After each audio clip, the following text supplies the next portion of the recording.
morning, good afternoon, good evening. We are too weak to face Zanu PF, says Professor Welshman Ncube, the leader of one of the Triple C factions. If it is a matter of head count, the MDC-T and MDC-N from Mtambara, they outnumbered Zanu PF during the GNU.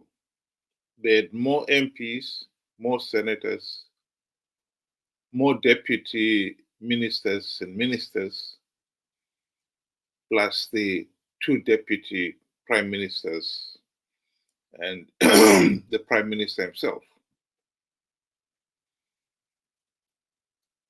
Did they face Zanu PF then? Of course not. Whether we like to admit it or not, during the GNU, it was the golden opportunity for Zimbabwe to implement the democratic reforms to end the Zanu PF dictatorship. SADC had done their best. They had forced Zanu PF to sign the global political agreement, agreeing to the need for democratic reforms. And credit where credit is due.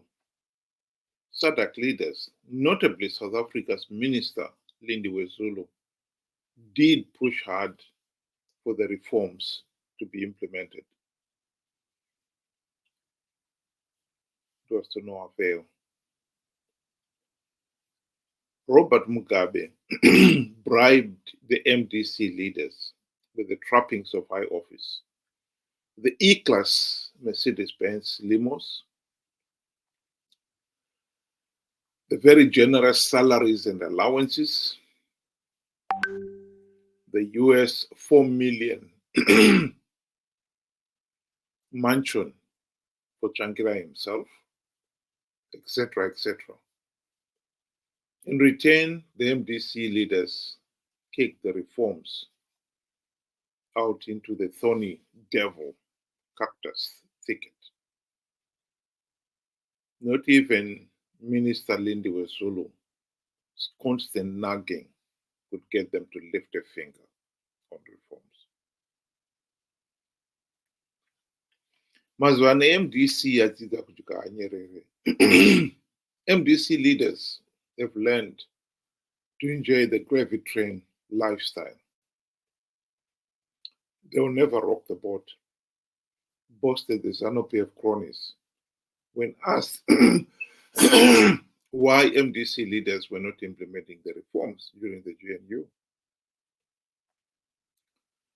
And ever since the GNU debacle, MDC leaders have given up on implementing reforms, and they've participated in flawed elections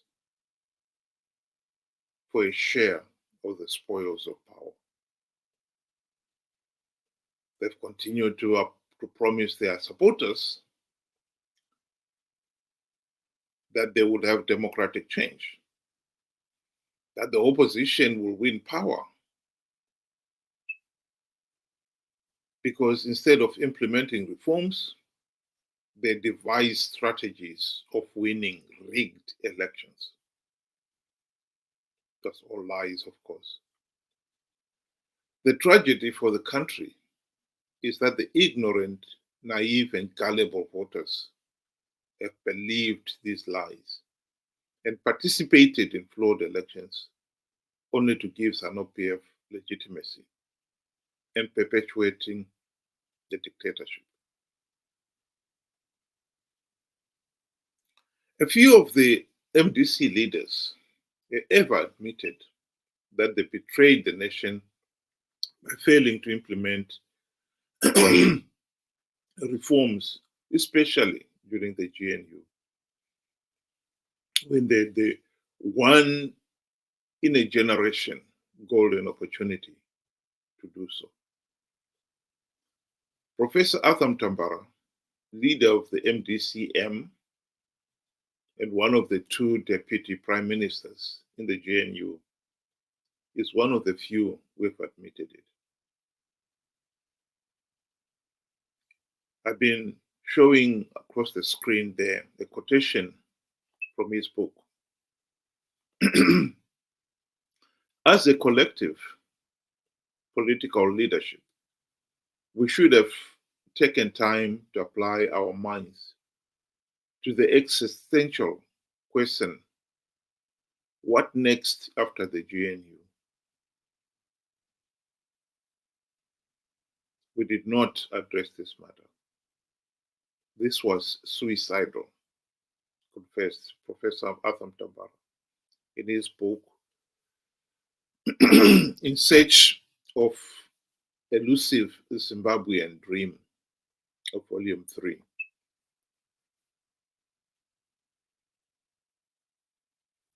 We are too weak to face Zanu PF. Yes. Professor Welshman Ncube was one of the MDC-M ministers, and he succeeded Atham Tambara in the GNU.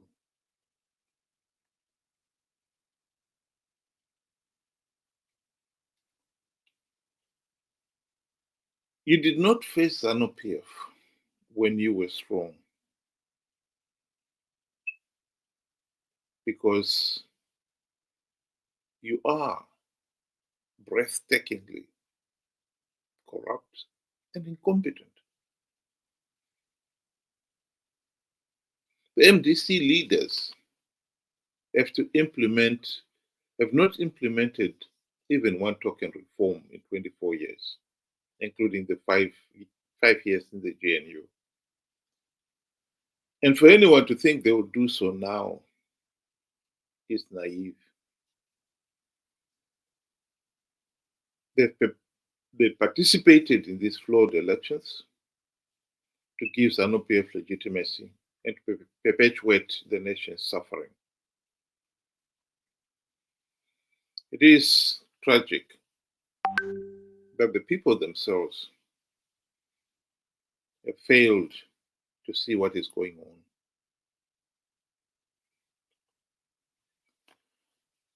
The truth is, Zanu PF will never reform itself out of office. And after 44 years of enjoying absolute power, the regime is addicted to power now. And there's no intention of giving it up.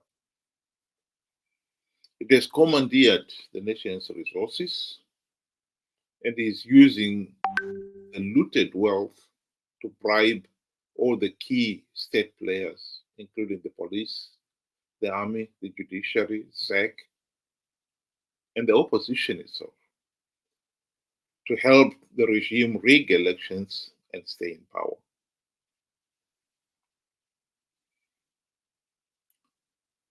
Chamisa and company will never ever implement any meaningful reforms to stop Zanu PF rigging the elections. If they fail to do so during the GNU, it is naive to expect them to do so now. They'll continue to participate in these flawed elections to give Zanu PF legitimacy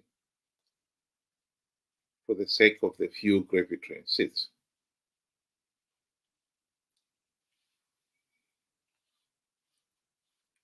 It will be a day's work for Chamisa to convince his gullible followers that he's going to win the next elections. Just as he managed to con them to participate in 2018 and then last year. Ende patakasangana na Trump akatibvunza naye akomana, mari yamuri kuda kuti nyika ifambe imari. Serious questions were raised about your behaviour in Washington, D.C. You did see some senior people on Capitol Hill, some Congress people, but you also claimed that you'd seen Donald Trump. You claimed you had a conversation with him in which you said he asked you how much you needed to move the country forward. You told him $15 billion, and he said to you that he would provide the money if you won the election. That was not true, was it? Trump,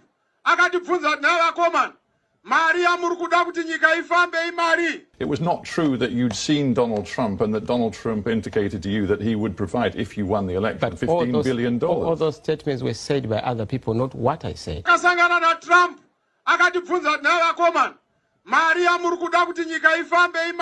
well, no, because there is a video which shows you at a rally in January back home in Zimbabwe saying that Donald Trump had pretty much promised you $15 billion. To be clear, because some people in Zimbabwe are still confused, you're now telling me you did not meet Donald Trump. We did not. How anyone would believe such nonsense as I've plugged all the vote rigging loopholes, hashtag God is in it, beggars belief. And yet, what matters is 2 million Zimbabweans last year believed Chamisa, and they went on to vote for him. And 3 to 4 million Zimbabweans in the diaspora believed him too, and they cheered and applauded the participation in these flawed elections. I think it would be very brave to say Chamisa will not do that again come 2028. And the same people who believed him then, who believed him last year, who believe him then. And so we'll end up with a situation where millions of Zimbabweans participate in a flawed elections to give the process legitimacy. It is said that nations get the government they deserve. And we in Zimbabwe certainly deserve this corrupt and tyrannical Zanu PF dictatorship, complete with his corrupt and utterly useless MDC/CCC sidekick. We have done nothing to deserve a competent and democratic government. Nothing.